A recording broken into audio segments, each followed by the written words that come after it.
come open. Engage sanctioned files. Welcome to the Fluffenhammer.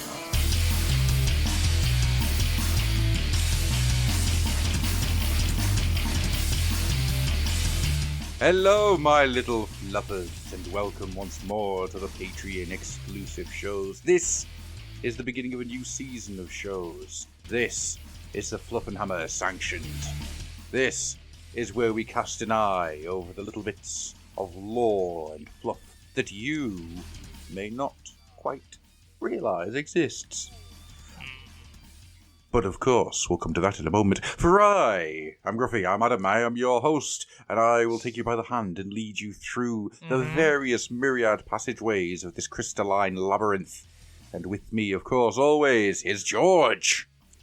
Hello, ladies and gentlemen. Very excited about today's Patreon show. It's my jam, this one. Really is. It's my jam. Your sentient, oozing, gooping, tentacled jam. Exactly, yes. It's jam that's actually made from some sort of effluent of some extra-dimensional slug-like creature with lots of tentacles and things. Lovely. Space slug jam. I mean, it's just so. It's so pertinent at the moment as well because I've been sort of in a sort of Lovecraftian mood for a while now. I've been watching documentaries about the man himself, and I've also been playing Bloodborne, which is very, very, very, very, very, very Lovecraftian. I made the mistake the other day of picking up my Necronomicon, the big leather-bound volume of H.P. Lovecraft stories from my shelf, and leafing through them. And, of course, now I've got to read it. Of course. I've got to read the whole thing, which is basically his whole canon. Yeah. Everything that he was ever out there, and stuff that wasn't out there, of course, because a lot of the stuff you'll find was never published. No, that's very true. That's very true. Actually, we're going to come to the publishing and everything shortly. But before we do that, George, I need you to join me in a chant. Okay. Oh, is it? Are we going to do the I Shubnik? No. This one it's a bit easier. It's for time. I actually got it out of this book here, My First Cthulhian Summoning. Okie dokie. Let's try this. Hakuna Matata. Such a wonderful phrase. I think Adam. I think you may have the wrong book. Oh, all right. Oh, sorry. 1 second. Or maybe there was some egregious printer's error. No. Sorry, it's entirely my fault. I'll try that again. Cthulhu Fatagan. Such a wonderful phrase. Cthulhu Fatagan. No passing phase. It means no worries until the end of your days. Cthulhu Fatagan. It's Paul Logan Blaze. Brilliant.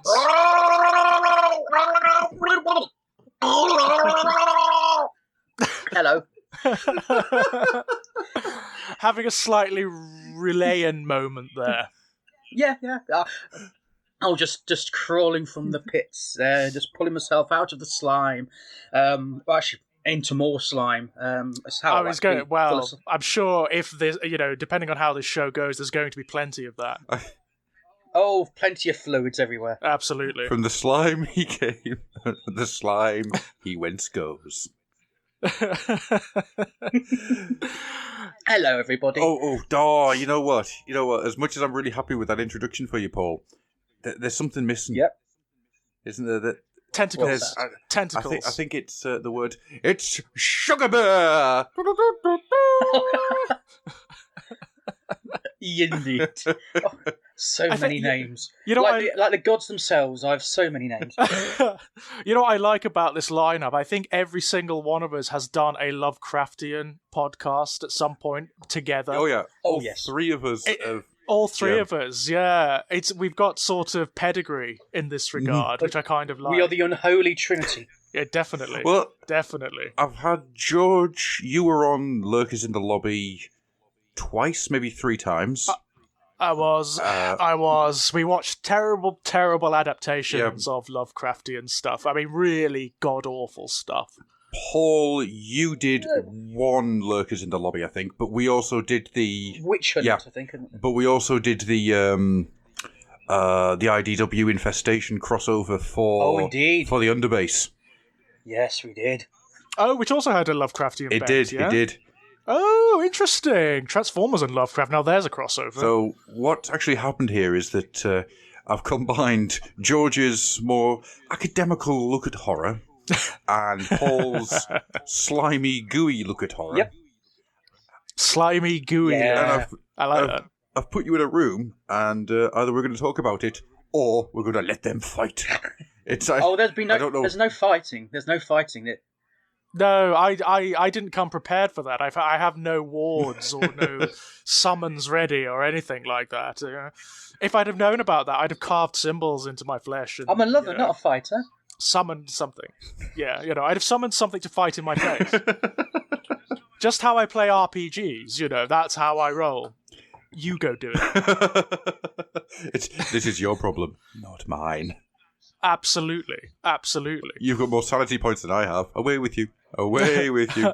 Yeah, the fun thing is, though, if you're doing a Lovecraft RPG, then you don't really want the sanity points, because the fun starts to happen when you start to lose them. It's when you start to roll on the random tables and you develop a phobia and a philia, which are either contradictory or complementary. That's kind of fun. I always remember one of them. It was a sort of medieval-based fantasy world that was a Lovecraftian RPG, and one of the characters, he lost so many sanity points. He thought he was being haunted by the ghost of his dead father. Okay. Then he was actually haunted by the ghost of his dead father. Okay. Oh, he was actually haunted by the... And then a trickster spirit decided to take the form of his dead father to haunt him. Brilliant. Did you just do He was Hamlet? being haunted by... Pretty much, he was being haunted by how he thought his dad would respond, how his dad actually responded, and how an outside influence thought his dad would respond.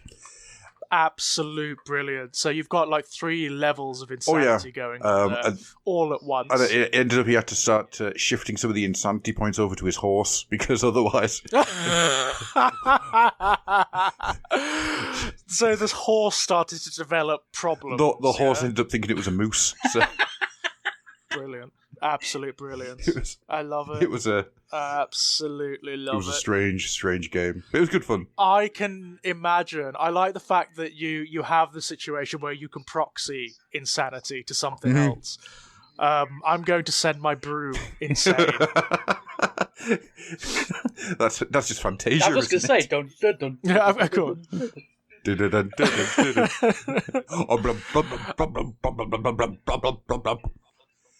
Of course, this is the fun of Lovecraft, though, isn't it? I mean, what I like about the RPG systems in particular is I like to sort of accrue insanity points. I like to be the kind of character that wants them, that kind of secretly embraces the mythos, So you play Call of Cthulhu and want to lose. Want to lose, essentially. Well, that's the fun of it, isn't it? I mean, to be fair, if you play most of the Call of Cthulhu RPG systems, you're going to lose anyway. That's true. Isn't it? They're not really the RPGs where you win out in the end. It's a mild digression, but yes. Has anyone ever played Dread? Right? Dread. No. It's an RPG, and it works perfectly with Call of Cthulhu. We're actually currently I'm working on trying to integrate it into Space Hulk for a future Patreon actual play. Oh, so much fun. And what it is there's no dice rolls, right? Okay, that's interesting. There's a Jenga tower. What?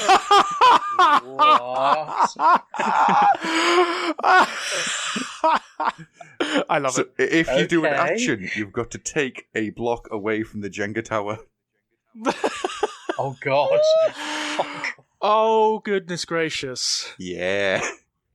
Yeah, that is a novel system for RPGs. I don't think Gary Gygax ever considered that. No, not at all. But somehow, Is this an official thing or just one? no. Dread is an official game. But much like Dungeon Crawl X, which is the one that I'm currently using to plug into other games, it's really good for plugging in. Yeah, it's built to do one-shot horror games. I was going to say, I imagine it would be rather short, wouldn't it? Because, if the tower falls, then presumably it's over. Yeah, well, it's a failure, and the tower has to be rebuilt for other people. So basically, you are trying to take stuff out so it doesn't fall, but you're hoping that it collapses for other people, because if it collapses for somebody else, it gives you that little bit of space. Yeah. So it's a really fun game. It's really cool. That does sound really interesting, actually. I wouldn't mind giving that a go. I'll bring it to my giant box of tricks in August. Oh, brilliant. So maybe we can get something. Yeah. I've got a couple of plans for August. Brilliant. So that sounds good. Augustus to the left. That was a brilliant segue. I am the king. That was a fabulous segue, I've got to say. Because, of course, Augustus Derleth, Lovecraft borrowed a lot of his stuff from Augustus. Yeah. Right. So let's get on to this. Let's set this out. Yes. Let's get on the topic. In case you haven't got it yet, ladies and gents. So the topic. In case you haven't got it. The topic is H.P. Lovecraft and the Cthulhu mythos and his work and how it integrates into the Warhammer and 40k universes. And the Age of Sigmar. Now, what we'll do is we're going to start off a little bit with who was Howard Philip Lovecraft? Oh, wow. Yeah. Can anyone else just see this word just flashing on and off? And we're just trying to cover it up, just going, yes, we're aware. We are aware that this is an elephant in the room and we will have to deal with it. But this is the thing whenever you discuss Lovecraft in any frame, particularly in sort of the ideologically charged state that we're currently in culturally, you kind of need to discuss the guy. Yes, you do. You've got to discuss the man and then discuss the fiction and the mythos almost separately from him. I think it's actually unfair to discuss his work without discussing him, because he is integrated into his work in a way that I would be hard-pressed to think of other authors. Well, it's a really good example of how something good can come of something quite negative, I suppose. For those, if you're listening to this, I'm sure you must know. I mean, H.P. Lovecraft was a very damaged man. Yeah. He was a very damaged man. Both his mother and his father died in an insane asylum.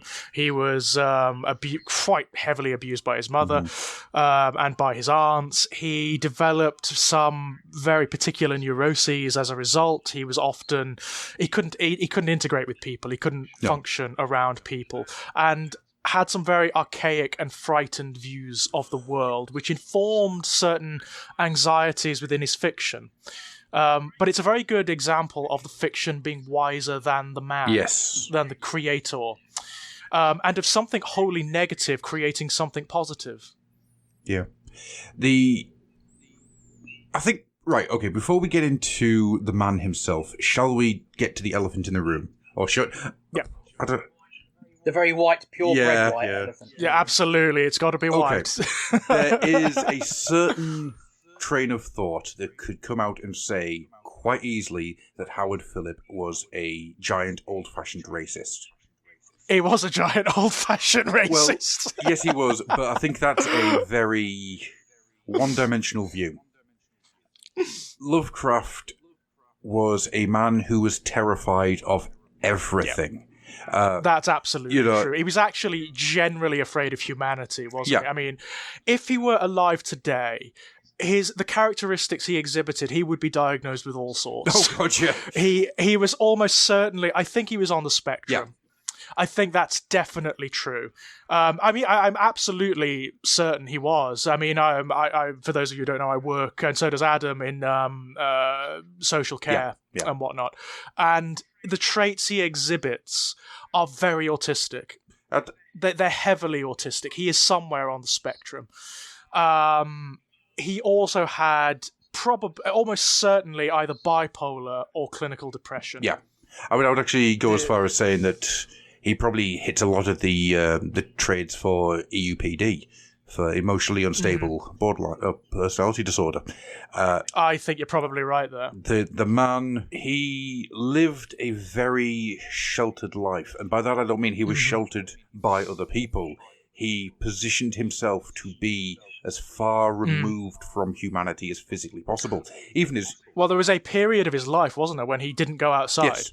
Like at all. There were a period of years when, both as a child and as an adult, as a child, he was kept away from the world and locked up in an attic by all accounts because his mother gave some very odd reasons for it indeed. One of them was that he was too sickly and frail, which was could probably actually be true because he was sickly and frail.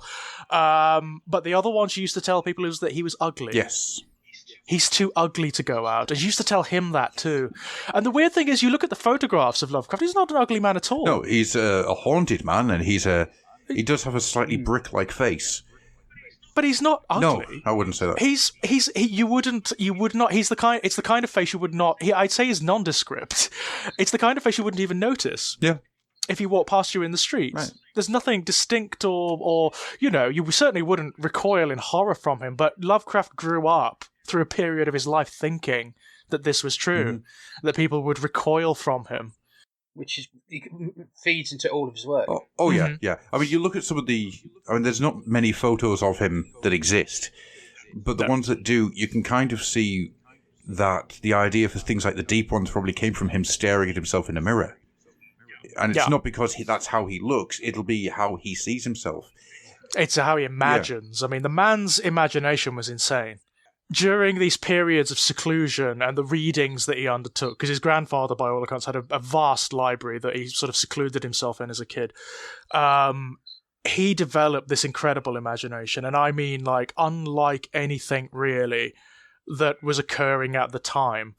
It's a totally unique imagination that probably wouldn't have come about in the shape that it did and to the same intensity were it not for these neuroses and were it not for these anxieties and problems that he had.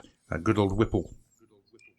I freaking love Lovecraft's. I'm trying to remember his last. Yes, the industrialist. Yeah, I'm trying to remember his last name. It's Whipple something, isn't it? It's Whipple Van Buren Phillips. That's his name. Yeah, it's something like that, isn't it? Yeah, it's that is an amazing name. And he looks like that as well. Have you seen the photographs of him? Yeah. He looks like that name. He's got the big mustache, and he's often in a top hat and whatnot. It's sort of like, you look like that name. What you were saying there about Lovecraft forcing himself out of the way, being in these states of seclusion. The most important one for that, and I know we're kind of jumping around a little bit, and we're going to get into a bit. Something a bit in a minute. But I think it's important that we kind of deal with the elephant in the room before we get into Absolutely. anything else. I mean, actually, it's important to establish because certainly in the 40K universe, there's a direct influence. There's at least a reflection of it. Yeah. So it all feeds in. Yes. It all feeds together. It does, and as fiction always does, it shows a mirror to society as a whole. And Lovecraft's work a lot of the time, when you kind of dig through the more celestial and the more out there parts of the mythos and the horror, boy, does it go out there. Oh, it does. There is always that sense of isolation.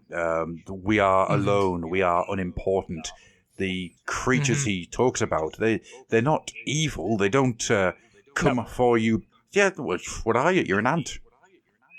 Exactly. It's ridiculous to think of them as evil, isn't it? I mean, the larger entities, the cosmic entities that occur in Lovecraft, which are analogous to gods, they're so vast in scope and they operate on levels of being that are so far beyond what humanity can conceive of. They appear divine or infernal. They appear almost like godlike and abstract. They're not. They're extra-dimensional entities. But the notion of them being evil is as absurd as, say, a virus or a microbe in our own bodies thinking of us as evil.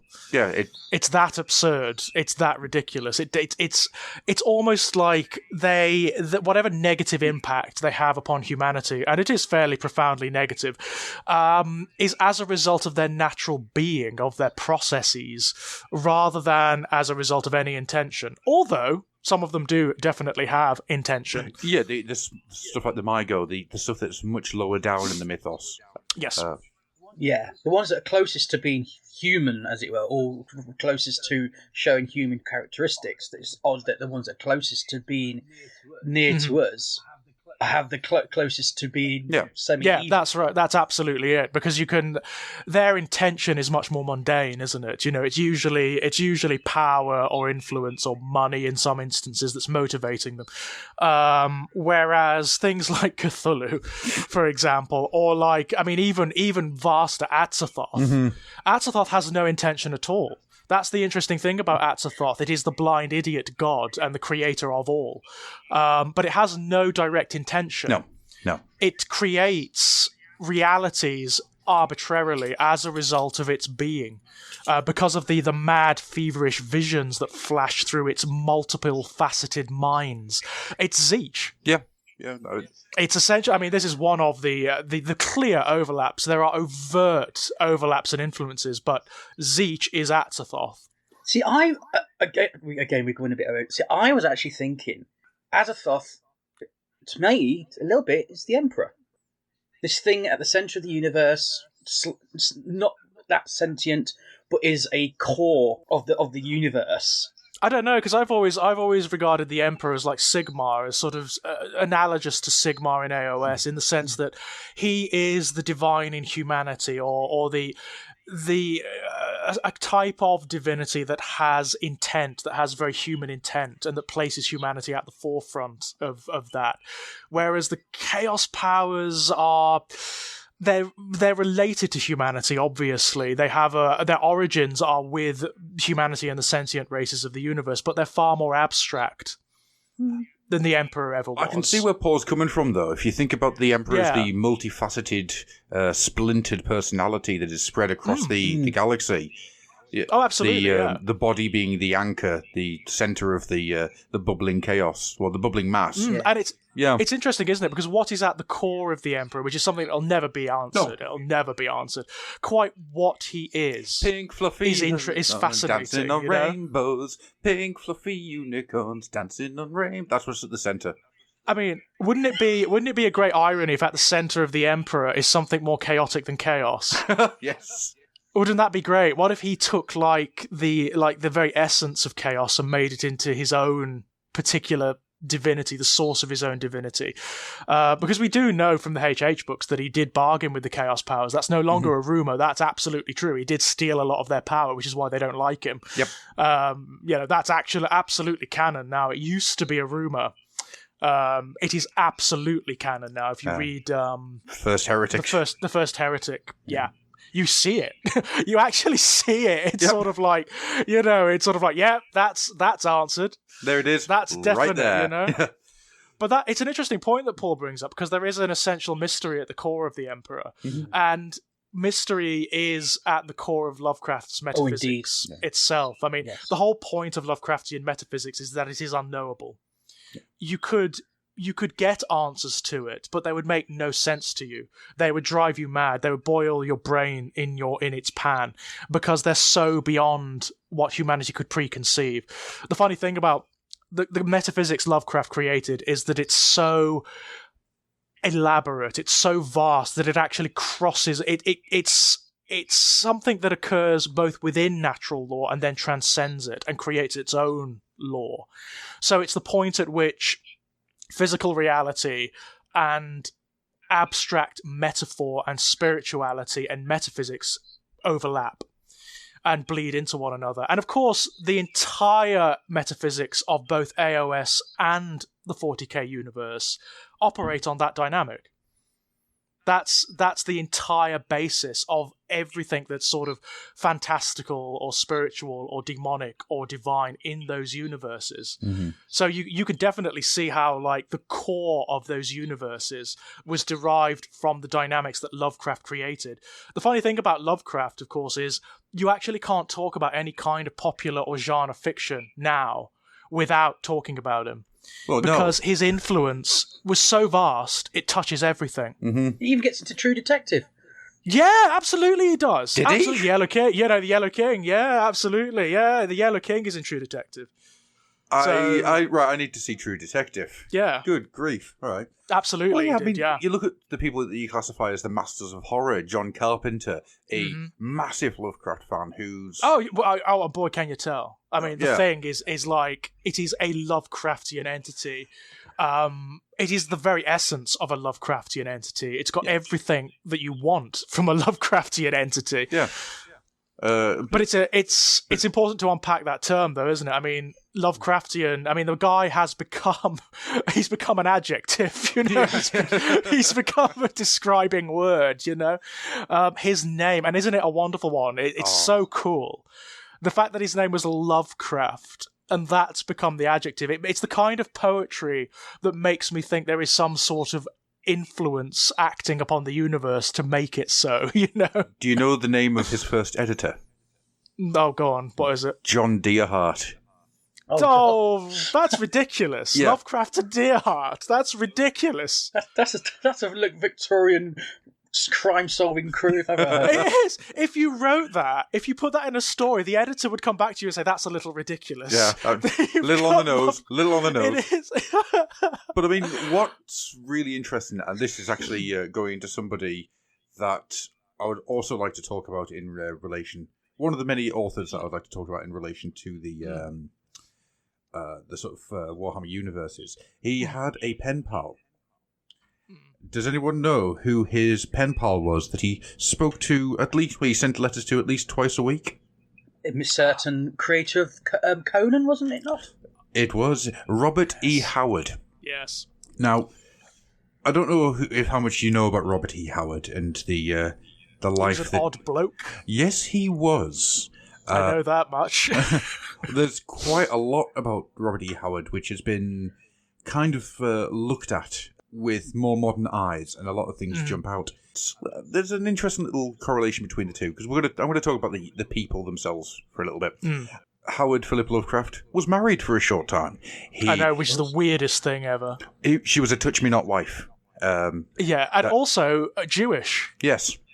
Which is the most bizarre thing. I remember when I first learned that, when I was looking into the guy's life, and I was like, what? The guy, to provide context to this, as well as being fairly racist and whatnot, Lovecraft was fairly anti-Semitic.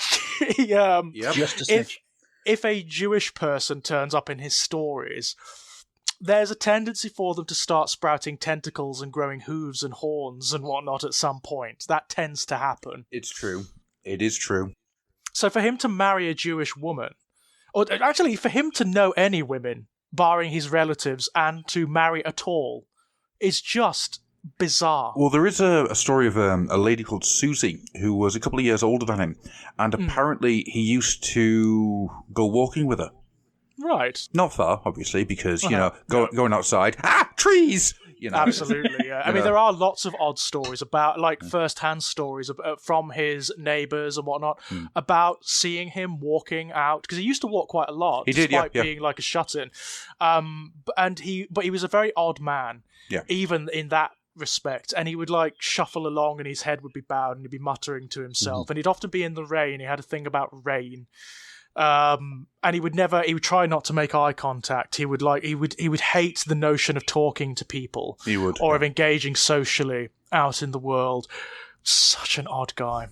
And the more I read about him, the more I feel sorry for him. Oh, yeah, yeah. You know, why he was so damaged. He was so hurt, you know. This is why I wanted to discuss that earlier, because I think it's very important to realise that he was not racist for the sake of dislike of black people or Jewish people or anything like that. He was racist in its purest form, to use a horrible term.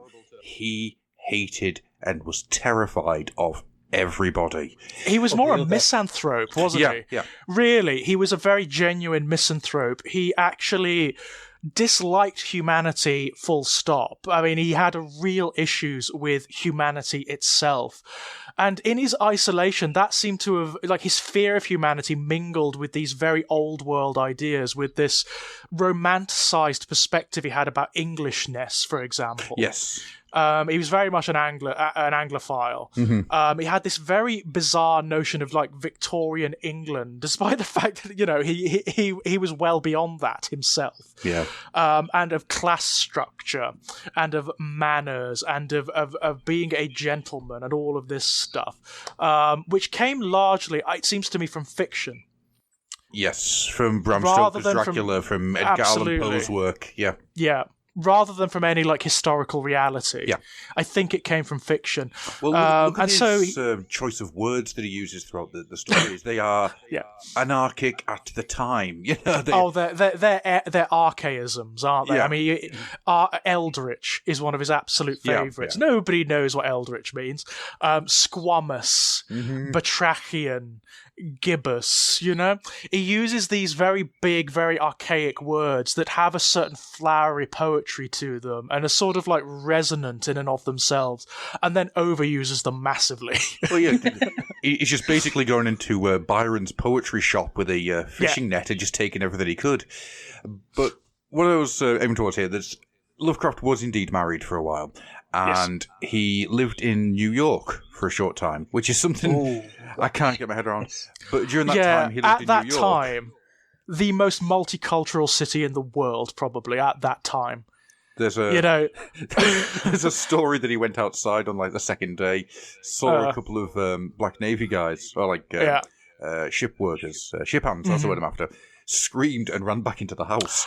I can well believe that. Mm-hmm. And then I have visions of it's that Simpsons thing where old man Simpson comes into the bordello, sees his Bart, then just turns back right round. Yeah.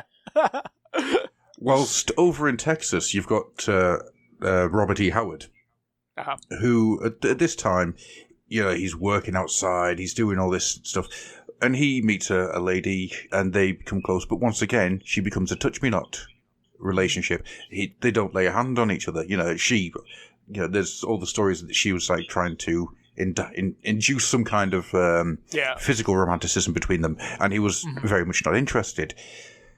And I think that is probably something that these two discussed quite a lot.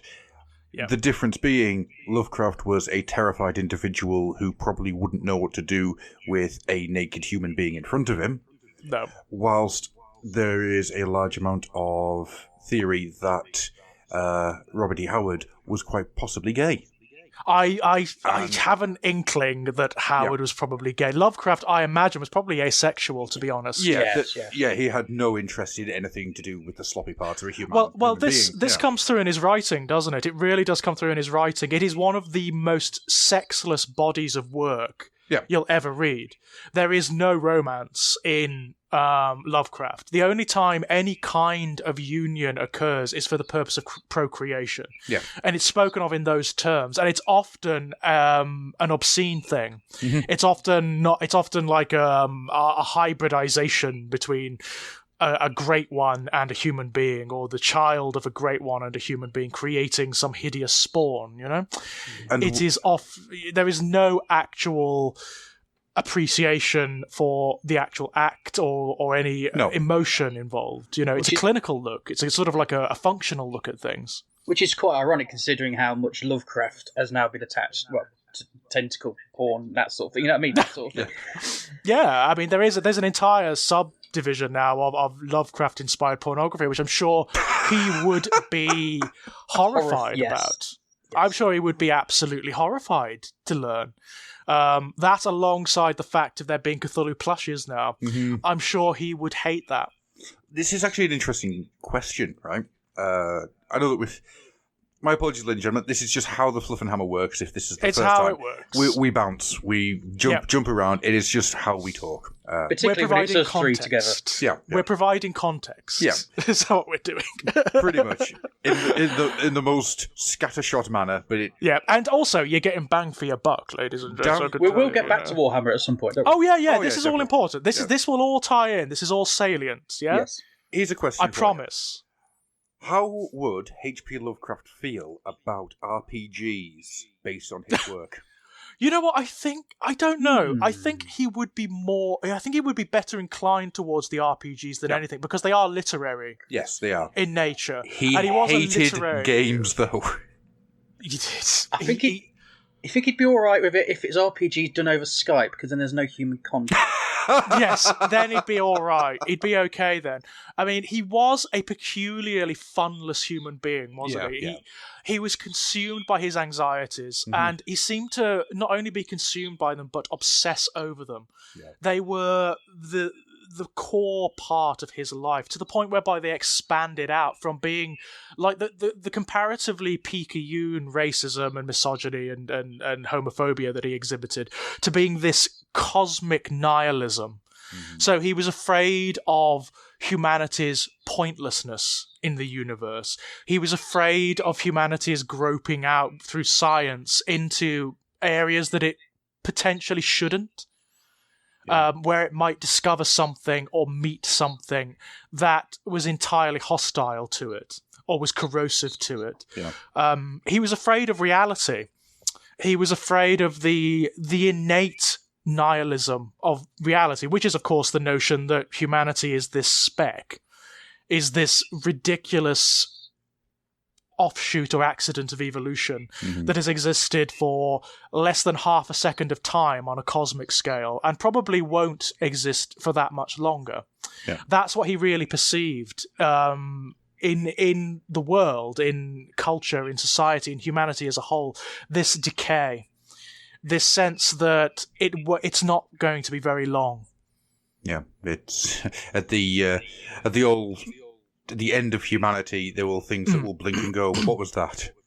Exactly. It's like, did I even notice that? It's the equivalent, the cosmic equivalent of all of reality, of the universe just, fingering some grit from its eye. Yeah. It's literally that. That is the very core of Lovecraft's metaphysics and of the nihilism that informs it. It is this notion that humanity is isolated on this planet and is meaningless.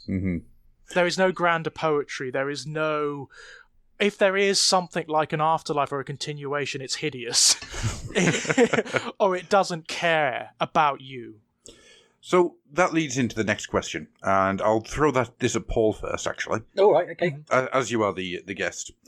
Cool. So, Paul, when I say to you Lovecraftian horror...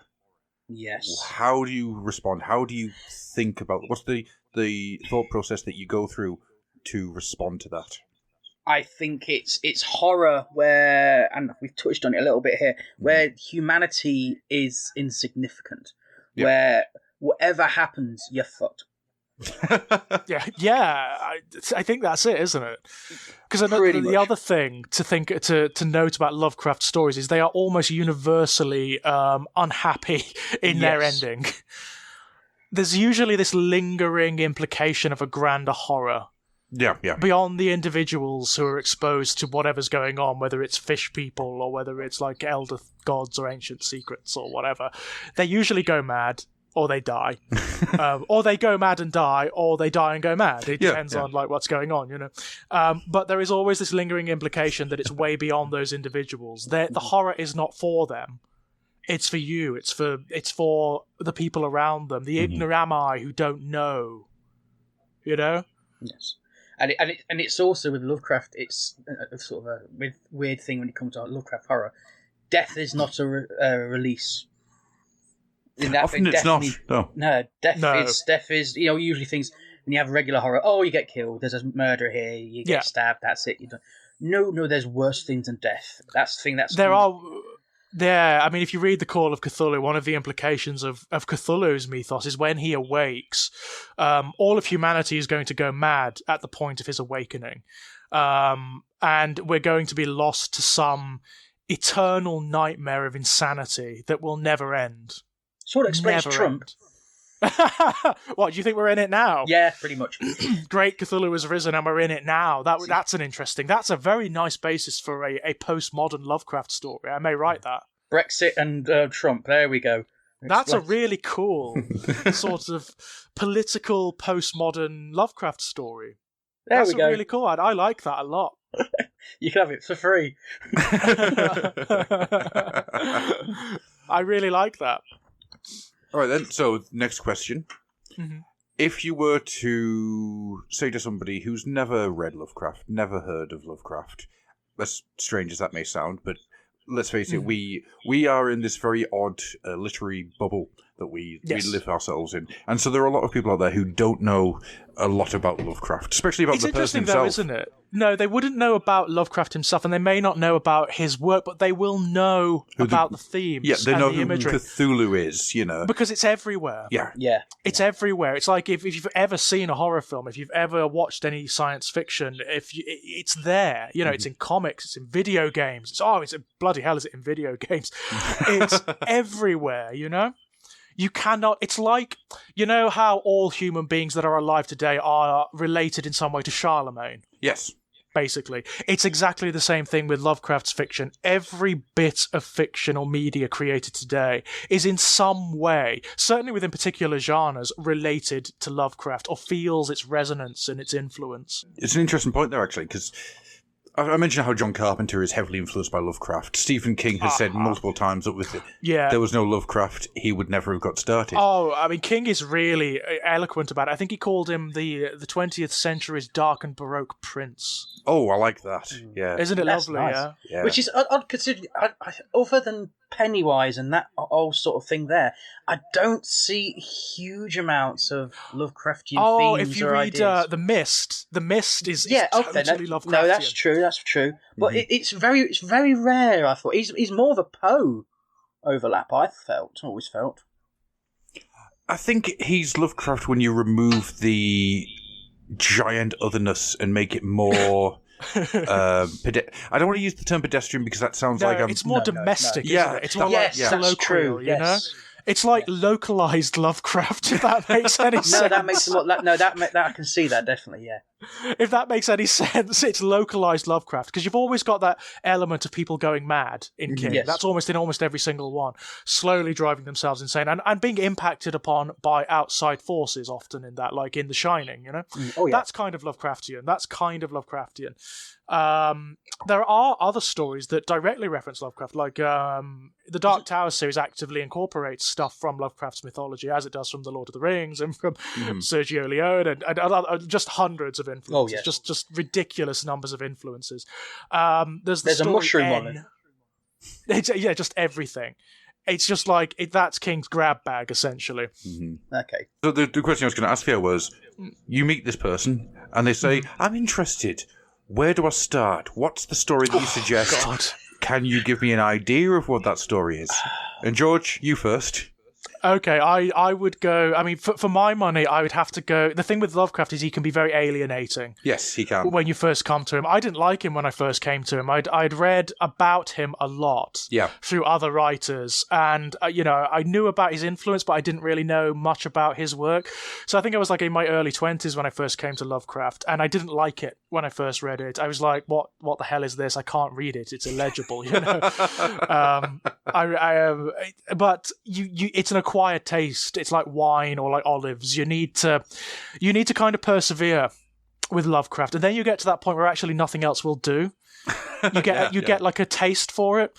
So I would go for one of the more legible ones, which is either At the Mountains of Madness, which is one of the more legible ones, or something like Herbert West Reanimator, which is it's a more simplified story from many of Lovecraft's works. And it's more pared down, so you don't get like this efflorescence into like really abstract, abstruse cosmic horror that can be a bit difficult to deal with.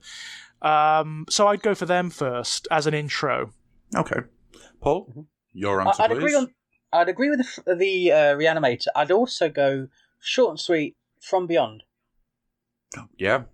That's simple, short story. It deals with the basics of a universe that is not perceived but inherently could destroy you. Deals with madness. It probably also wants to. Yes.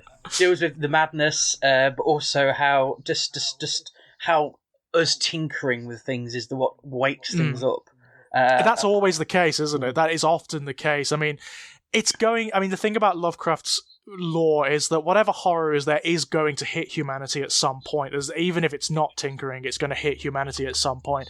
But there is this overarching theme of humanity going where it's not supposed to go, and touching things it's not supposed to touch, and learning things it's not supposed to learn, and not just dying as a result, but like going mad and being physically corrupted by it. I think then the only logical point to go from here is, first of all, my answer, which is Mountains of Madness, because it starts off as a Thing-style Arctic adventure, and then goes way out there and involves albino penguins and the most terrifying sentence in the world, which is tickly. Yeah. And then Shoggoths. and the city with the all the weird angles. Yeah, the cubes, the cubes that exist in different dimensions, and failing that, Dreams in the Witch House. Because yeah. because that is a really simple story that is horrific, but it's almost like the starter for Lovecraft work, where you get a lot of the ideas and themes, but on a very small scale. It just touches on them, doesn't it? Yeah. It doesn't go like, and it's nicely contained. It is. It's not like some of one of the big problems that people have with Lovecraft is he doesn't write characters. There aren't really any characters in Lovecraft. No, they're just sort of like vessels for the story. They're sort of ciphers for the story. Dreams in the Witch House comes closest to having characters, I would say, to having a protagonist who has some complexity to him and some sort of like someone the reader can identify with. Yeah, and but it also the Christian analogy as well in that, because it's the only one I think they deal with the devil, as in like it explicitly says, "Oh, there's a devil analogy here." Yeah, absolutely. So there's something familiar for audiences to latch onto. And then you get this just a little like a door crack of the weirdness. Yeah. A glimpse of the weirdness. And that's enough. That's enough. That is a very good... In fact, that's probably the ideal opening story for someone who's never read this guy, who's never come across it before, or thinks they've never come across it, because they have come across it. Many, many times. Yeah. So let's get down to the correlations then. Let's get down to the one-to-ones. So, how does Lovecraft and Lovecraft's work affect and infect, actually, the Warhammer and Warhammer 40k universes? There's something you said before, George, and I think it's the perfect way to get started on this.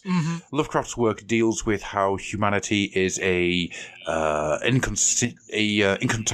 can't speak. You can tell I have. You can tell it's been a long week with no sleep. We're a race that exists, but we're not important. Insignificant. That's the word you were going for. Insignificant. Inconsequential is the one I was actually trying to go for. Yes. But, oh, Christ. The fact that I've managed to get this far, I'm actually quite impressed with. For those of you who don't know, I have a new puppy. She is 8 weeks old, and I haven't slept for a week. So, moving on. The dynamic of Lovecraft's metaphysics is overt, isn't it, in the 40k universe in Pretty particular? much, yeah. Well, it's the warp, basically. Yeah, absolutely. I mean, in the 40k and the AOS universes, you have this separation between physical reality and metaphysical reality, yeah? And then you have the overlap where they bleed together. That is so Lovecraftian, because that's what happens in Lovecraft. You have these entities that operate on levels that are at once abstract and physical. So you have the mythical and the scientific bleeding over into one another, becoming one principle in certain respects. So if you look at the warp, which is the 40k's equivalent of metaphysics, it is abstraction made manifest. It is a universe of metaphor, of stories, of thoughts, of dreams, of nightmares, and where they coalesce and form into creatures and to entities and sentiences and gods and demons and angels and devils. It's so Lovecraftian. It's like they couldn't have been more Lovecraftian if they tried, which they obviously did. But it's also in the way they describe this stuff. Like if you go back to the old ROC books, the language they adopt, the imagery they adopt, they clearly knew their Lovecraft. They clearly knew it. Even like the occultism that they apply to the warp. You know how like mortal sorcerers and cultists summon creatures from beyond the ether. It's exactly how it works in Lovecraft's lore. So you have these despairing mortal entities. You have these guys who are probably suffering under the yoke of the Imperium or are ground down, who find some scrap of forbidden lore, which slowly, it's a sentient thing, knowledge being a sentient thing, sort of like worming its way into their minds and slowly twisting their perceptions and altering their states of mind to the point whereby they become fodder. They become a gateway for demons to enter reality. That's very Lovecraftian. Oh, pretty much, yeah. And also, I'm more of a 40k man. That's just I swing. But to be honest, also the way that humanity is seen by the Imperium is very Lovecraftian. Yes, it is. It is. It's just you're insignificant. You are a cog in the machine, or not even that. You're a resource. You're just a thing. This is a really interesting point. The dynamic of humanity in the universe of 40K is very Lovecraftian in the sense that humanity has expanded out into the wider universe. It has found these alien, extra-dimensional entities that are entirely hostile to it. It has found that it has no wider place or purpose. It has even found that the metaphysics of the universe is hostile towards it and is intent on consuming it. But at the same time, you have this other Lovecraftian element, which is not Lovecraftian in terms of the mythology, but Lovecraftian in terms of the way the man himself thought, in that humanity has this hideous sort of genetic and supremacist quality about it, you know? The notion that humanity has to endure, that humanity has to be kept pure, that humanity is the rightful ruler of the universe, and that all other races and species have to be exterminated. They're innately inferior, and they only exist to be exterminated. That exists throughout 40K. So you have this other element of Lovecraftianism in 40K in particular, and it's not just humanity. The Eldari have it too. And so do the Necrons. This highly xenophobic quality and this sort of genocidal genetic supremacist quality, which is very Lovecraftian. It's very Lovecraftian, just in another way. Yeah, it's odd because I say the team I play, Tau, is the only one that doesn't. They're like, come on. Everybody in the same pot. The Tau are like the tonic to Lovecraftianism in 40K. Indeed, yes. They are the tonic to Lovecraftianism. But in every other respect, from its metaphysics to its politics, to its ideologies, to its cultures, to its species, everything is Lovecraftian. Indeed. In many and varied ways and shades. I mean, the thing I really like in both AOS and the 40K universe, and it's lifted directly from Lovecraft stories, is the way that knowledge is not only a forbidden thing. There are not only things that we should not know, it's a sentient thing. Knowledge has its own agenda. It has its own corrupting influence. So you can learn something about the warp, for example. A normal guy in the Imperium on some hideous forge world who's been laboring in the darkness for his entire life could discover some awful secret. And it's not just the knowledge of the secret itself that starts to alter his state of mind. It is the knowledge itself. It is somehow sentient. The warp starts to talk back to you. It starts to bleed back into your mind and alter you in initially very subtle ways, and eventually could end up physically transforming you. That's totally Lovecraftian, that notion. The forbidden law. Yeah, the forbidden law that is itself sentient and alters the way you operate. I love that. I think that's awesome. Yeah. But I think that, not to say a parallel, it's one of the main things is you've mentioned intent. And I think that's possibly where the nature of the 40K does diverge, or iOS, is you need to have baddies, or you need to have factions. Yeah. And I think that's where it took the Lovecraftian idea and went, let's make some baddies and goodies and intent, where there was never really intent. Oh, yeah, I mean, absolutely. Although, they do introduce a degree of ambiguity into that, especially, with regards to the Chaos Powers, for example. Mm-hmm. Now, the Chaos Powers, yeah, they definitely have intent. They definitely have intent. I mean, they have to by the nature of their beings. But they are also natural products. This is an interesting way in which the metaphysics of 40K and of AOS removes itself from Lovecraft, in the sense that the Chaos Powers, which are the most significant and aesthetically Lovecraftian powers in the entire mythos, in the entire mythology, are actually somewhat removed from Lovecraft, in the sense that the old ones, the great ones, the entities of Lovecraft exist regardless of humanity. They are ancient beyond the ken of humanity, whereas the powers in the 40K universe and the AOS universe are actually reliant upon humanity and the sentient races to maintain shape and aspect and to feed them. So there is actually this removal from Lovecraft where the metaphysics tries to make itself its own thing. And quite successfully, I feel. I think that is the biggest break between Lovecraft's work and the 40k universe. But if you go right the way back, and I do mean right the way back to the conception of Rogue Trader and Warhammer Fantasy Battle, there was a certain element of humanity encroaching on the domain of the gods. More so in 40k than there was in Rogue Trader, than there was in Fantasy Battle, because Fantasy Battle had the elves and the Slan blew a big hole in the universe. And God Idiots. damn it, Teclis. It's all Teclis' fault. Everything is Teclis' fault. Everything. But even before he was born. Yep. Before his race was created, it was his fault. He did it. He travelled back in time, quantum leap style, making wrong what once was right. Yeah. So in Fantasy Battle, you had this whole appeared, and that's what allowed the Chaos Gods to take notice of this world and start pouring themselves through to try and to come through and take what they could. In 40k, it was more the humanity went out into the stars, and that they found that they were small, insignificant, and were about to be devoured by these great cosmic creatures and beings that surpassed any knowledge that they had. Whilst nowadays, it is more the metaphysics are that the humanity's hopes and dreams are the perfect nectar for the Chaos Gods. Absolutely, more so than any other race. While Slanesh loves her Eldari, it pales in comparison to the short, burning, bright lives that is humanity.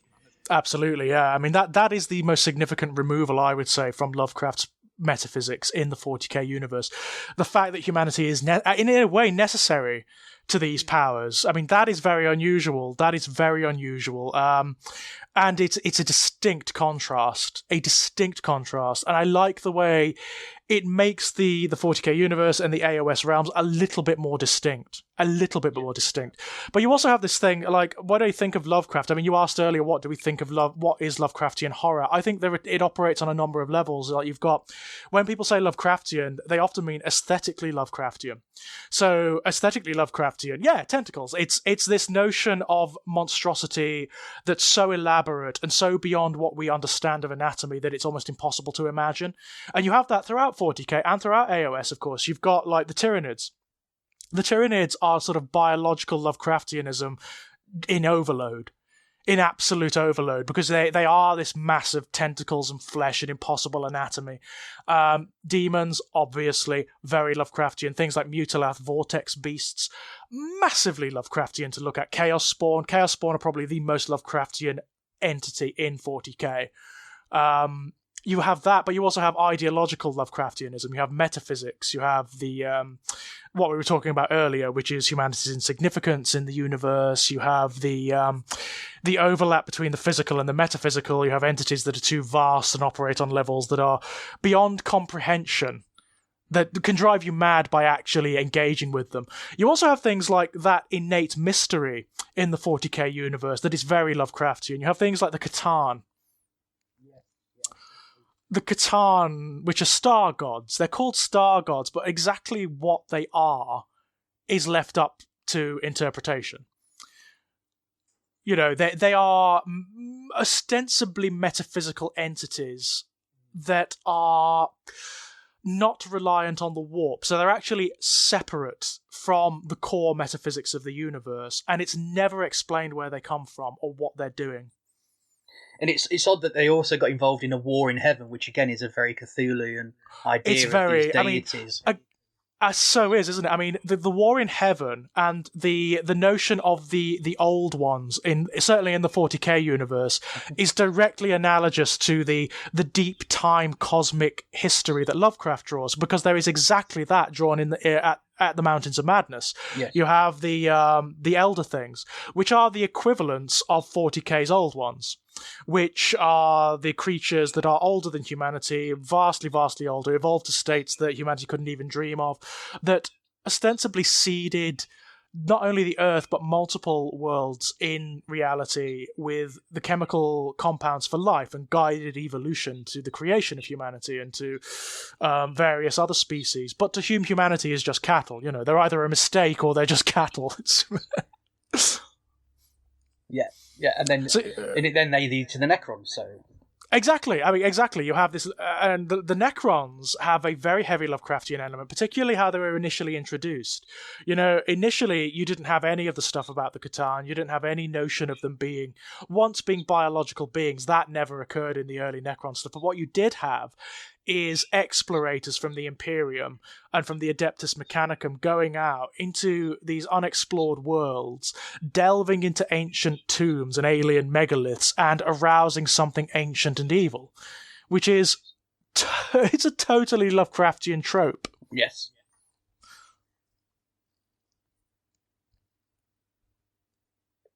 Right. Yeah, I mean, it's yes. Completely Lovecraftian, and that has evolved over time. If you read the current Necron Codex, by the way, which I was reading this morning, I've just got it, and I love it. It's absolutely superb. It details the history of the Necrontire as they were, the Necrons as they were, and their entire history, particularly the War in Heaven, is of a scope that is equivalent to the histories that Lovecraft draws between his various races and species. And you have this wonderful sense with the Necrons of the universe winding down, of the great times, the glory days. You have it with the Eldari as well, of the glory days of the species of the universe long since past. Yeah. Long since past. Any hope or wider ideological intent they might have had is gone. It's done. And what's left is this state of scrabbling for survival, and just trying to claw some sense of stability from a universe that's intent on denying it. Yeah, true. It's not to bring another fiction into this, but I always go ahead.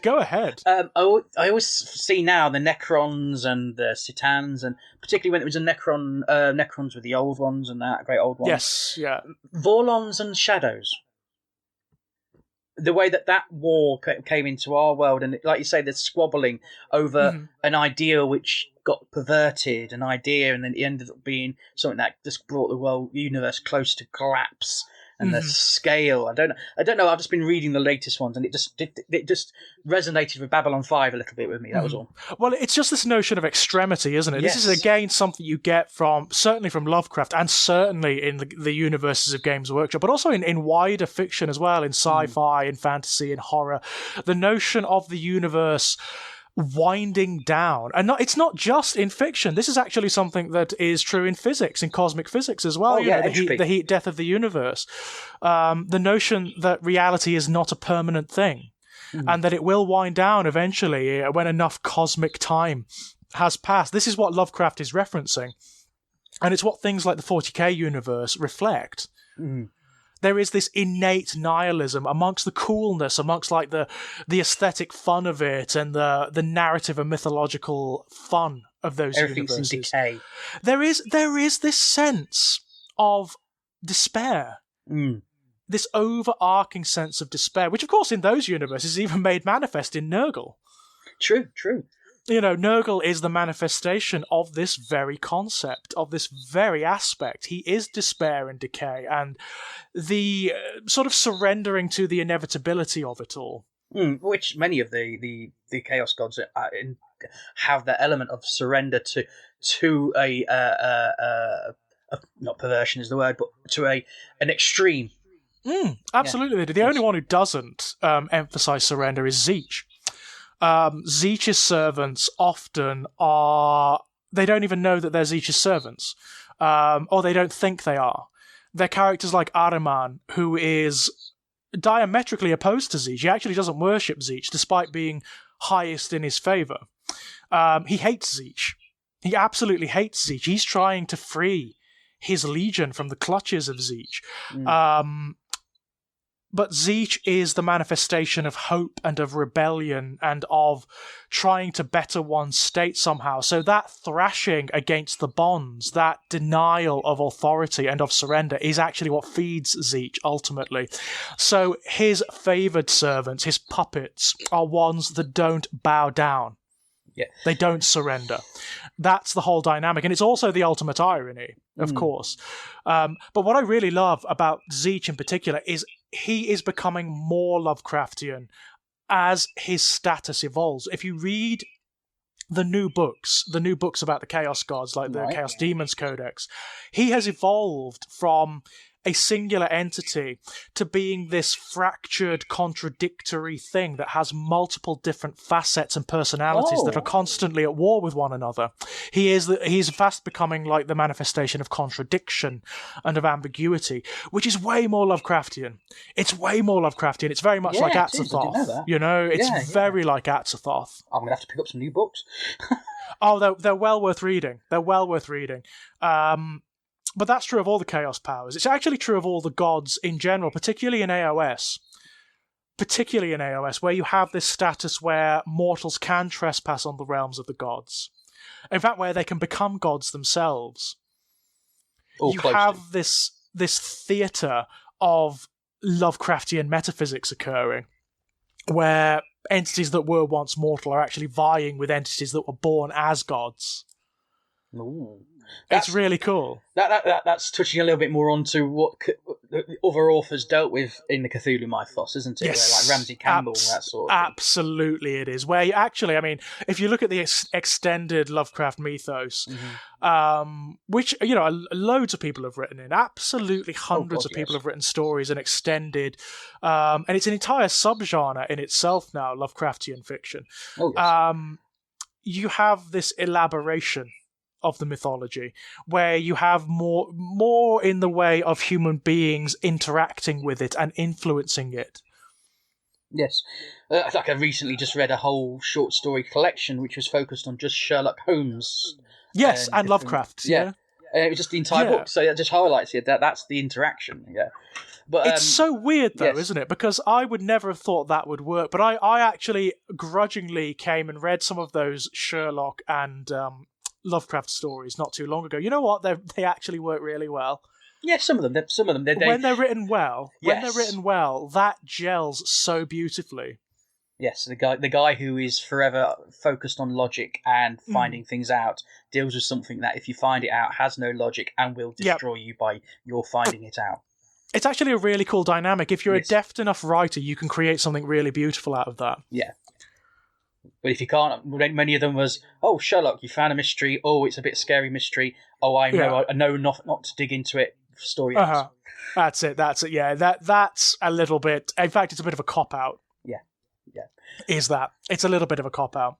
But yeah, I mean, it's and clearly, if you look at like the artwork, if you go and thumb through the Tyrannid Codex or the Demon Codex or the Chaos Space Marine Codex, you could see the influence of Lovecraft. Oh, just a smidge. I think you mentioned it. I think you're quite right in regards to the Tyrannids being the to be honest. Now more I'm talking about, they are the ultimate ideal, or not ideal, the antithesis, so to speak, of what he was scared of, Lovecraft. That sort of amalgamation, that creature that are intermingling the consumption of self into something.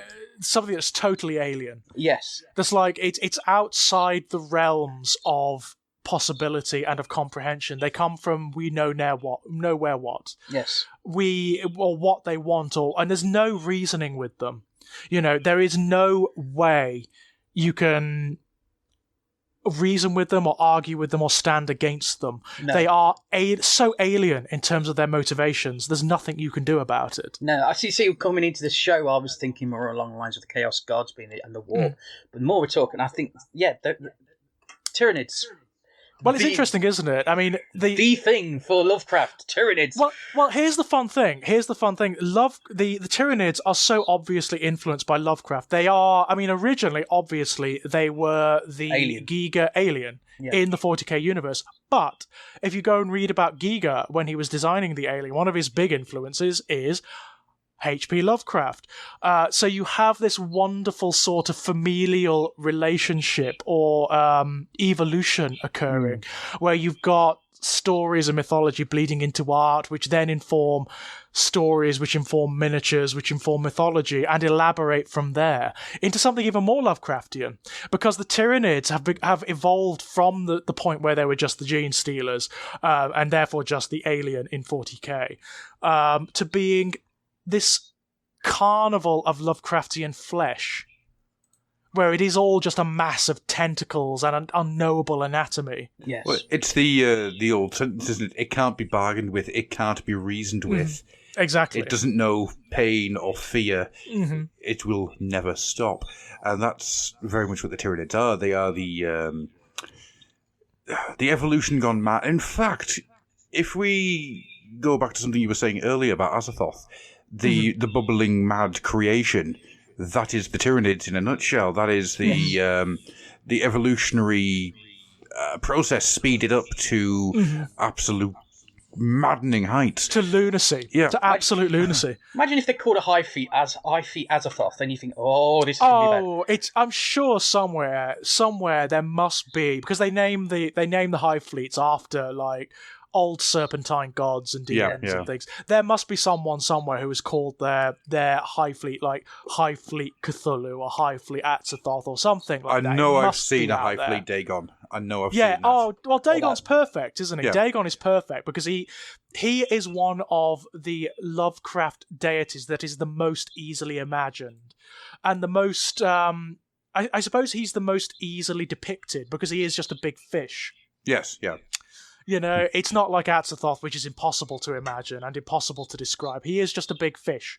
And of course, there is a very overt and new influence there. When you look at the Ideneth Deepkin, there is a very obvious and overt influence. Yeah, it's not as one-to-one as you think they were going to go for. No. They've gone for more the themes and the feel of a Lovecraftian Deepkin than the being actual fishmen. Yes. Yeah, absolutely. I mean, I did think when they were first announced, I thought, oh, those are going to be they're going to be Innsmouth bothering creatures, aren't they? Yeah. But they're not. They're not. Very much their own thing. They're very much their own. The realms of Age of Sigmar, that the Lovecraftian influence is always pertinent to what the realms are, without ever coming out and saying, and this is a thing with face tentacles. Yeah, absolutely. The sort of the weird unknowable stuff that's happening within the realms. I've mentioned City of Secrets a couple of times now, where it's an entire city that's based on fortune and premonition, and it gets used as a form of currency in some cases. Yeah, weirdness. And there's a lot of the unknown Kadath that's in there for me. Yeah, the real abstract stuff that you find in Lovecraft's weirder stories. Yeah. And towards the end of his life, they get friggin' weird. Oh, they really do. The older he gets, the more shut away he gets, and the more removed from humanity he gets, the stories get stranger and stranger. They stray well beyond just the cosmic horror and nihilism, and they become these flights of almost like schizophrenic fantasy. They do, where it's reality melting at the edges, at the seams. It's just pure lunacy. The imagery it throws at you is so weird and so abstract that you almost feel like in your own head that you're slipping. Oh god, yeah, and it's when was the cats? Oh, that was towards the end of his life. That's what I was going to say. That's one that always gets me. I was like, oh, okay. It is such a weird bloody book, that one. The Quest for Unknown Kadath, yeah. Yeah. It's the weirdest story you will ever read in your life, ladies and gents. I guarantee it will be one of the weirdest stories you ever read. Never would you expect a horror. Well, there's been lots of horrors with cats, but horror done with cats in this way. It's like one of the things Lovecraft definitely had was a thing for cats. He really, really, really liked cats. And so cats turn up in his fiction all the time.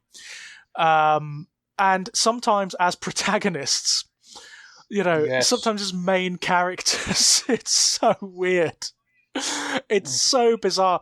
But just like what Adam was talking about, these latter stories of Lovecraft, they go into the metaphysics, like the other realms, the other states of being that he created, and they're very like the AOS realms. They are these weird states that are not quite metaphysical, that are not quite abstracted, but they're also not quite physical either. They're very like how in the D&D universe you have this metaphysics where there are physical realms which are made from abstract notions. Yes. So you have cities like Sigil, for example, which is this weird polyglot place, which is the City of Doors. It's almost like It's like a crossroads where every state of being can be reached from it, whether it's physical or metaphysical, and it occupies this state of being, which is just one level of this insanely elaborate metaphysics, where you actually have Mount Olympus with the gods of ancient Greece knocking about on it, and you can go to it, you can walk it, you can climb it, you can go and meet Zeus and Dionysus and whatnot. You actually have the myriad hells that humanity has imagined in all of its various different religions and mythologies, and you can go to them. You can actually walk to them. You can go into these levels of hell, or these circles of hell, and go and see what's going on down there. You can and get out pretty quick. Pretty damn quick, you would hope, yeah. You can go to the underworld of the ancient Egyptian mythology and go and watch Anubis measuring the hearts of human beings, to measure their worth, whether they are worth being reborn into an afterlife, It's insane. It's so elaborate and so impossible to imagine, but it's the kind of thing that Lovecraft was going for in his metaphysics. And certainly what he expresses in his later stories. Yeah, just that ultimate, everything is possible, everything is impossible. Exactly that. And it's something that other writers like Ramsey Campbell, like Brian Lumley, just hundreds of others have taken up and have run with. They've just elaborated it beyond any comprehension. I mean, to go and try and catalogue or clearly define what is now called Lovecraftian mythology is almost impossible. Oh god, yeah. It's become more of a feeling than a theme. Yeah, absolutely. It is definitely more of a feeling than a theme, and this is why I say that the people who think they don't know Lovecraft really know Lovecraft. It's everywhere. They do, because it's everywhere. Mm-hmm. It's everywhere. It's in video games, it's in films, it's in cinema. It is, and it's certainly everywhere in 40K and AOS. It defines some of their core ideas and aesthetics. You can't have these universes without... I'd agree with that, yeah. I think that's probably a half-decent jumping-off point, in all honesty. Yeah. I think so. I think we did rather well, though. Although you people at home will never know about it. Massive issues happening behind the behind the curtain there. Where a small dog... You had a canine conundrums. It's lucky, really, that it's this subject, because I could waffle on forever about this, so... And I could listen to you forever. Well, in that case, then, we'll just keep going for the next 18 hours. God almighty. I have 3 children outside this door that need feeding. We could. It's not outside the realms of possibility. Oh, God's truth, yeah. It's all right. They'll eventually eat each other. The strong shall survive. The weak shall be consumed. Nice. So, I think with all that being said, then, first of all, thank you very much for joining us tonight, Paul. Thank you very much for inviting me. Yes. Yeah, it's been a pleasure, man. Been a pleasure. It's always a pleasure for Paul. It's always a pleasure, particularly when I use those particular rubs and creams. Paul, he's ribbed for your pleasure. And of course, thank you very much, George. My pleasure, man. Always. I mean, if there was ever one I was going to do, it was going to be this. Oh yeah, without a doubt. And then I think the next Patreon exclusive one will be... Actually, no, we've got ideas, but we haven't discussed what the next one's going to be. Yeah, but I'd love to be involved. I love doing the Patreon exclusive stuff because it gives our people out there. It gives them something back, for dining to listen to us. I always enormously grateful for anyone who lends us their time. Yes. As I had a conversation on the YouTube channel earlier this week, the feedback that we've been getting from YouTube has been superb. It's surprisingly good, isn't it? I tend to on my own videos over on the Exaggerated Elegy channel, I tend to try and avoid the comments. I generally do, but you know what? The feedback for the Fluffenhammer has been wonderful. It has, and thank you. Yeah, cheers. Thanks for not turning it into, what the internet can be. Yeah. Thanks for not being usual YouTubers. Thanks for being awesome YouTubers. Yeah. I love the discussions Like, the elaborate discussions that are occurring without descending into argument about whether there can be female Space Marines or whether Space Marines have genitals or whether the Sigmar was a Primarch or whatever. It's weird. Yeah, I love it. It's odd, but it's brilliant. Are you saying that fandom is growing up? Let's hope so, eh? Maybe we're just getting the old people who don't have the energy. Yeah, don't have the energy anymore. They're burnt out with the arguments, you know? Oh. They've just We've surrendered. got plastic sisters, so all our dreams are fulfilled. That's a fair point, actually. It's a fair point. But yet, still no Zotes. Not yet. He says, smelling something from Forge World, which is starting to smell a little bit four-legged and reptilian. Yeah. There's a smell coming from Forge World which tickles me. Tickly. Tickly. I'm just excited that the fact that a cyborg Amble is getting released. Yeah, it's brilliant. Not going to lie to you, didn't see that coming. Didn't, no. I mean, how often are we going to say that? How often are we going to say that on these podcasts? Did not see it coming. A million times. Times. So, with all that being said, let's get out of here. Thank you very much, Paul. Thank you very much, George. Pleasure, and thank you very much to you, awesome Fluffer patrons, who have given us your money, and we have given you, hopefully, an enjoyable experience. Absolutely. Thanks so much, guys. Bye-bye. Bye-bye.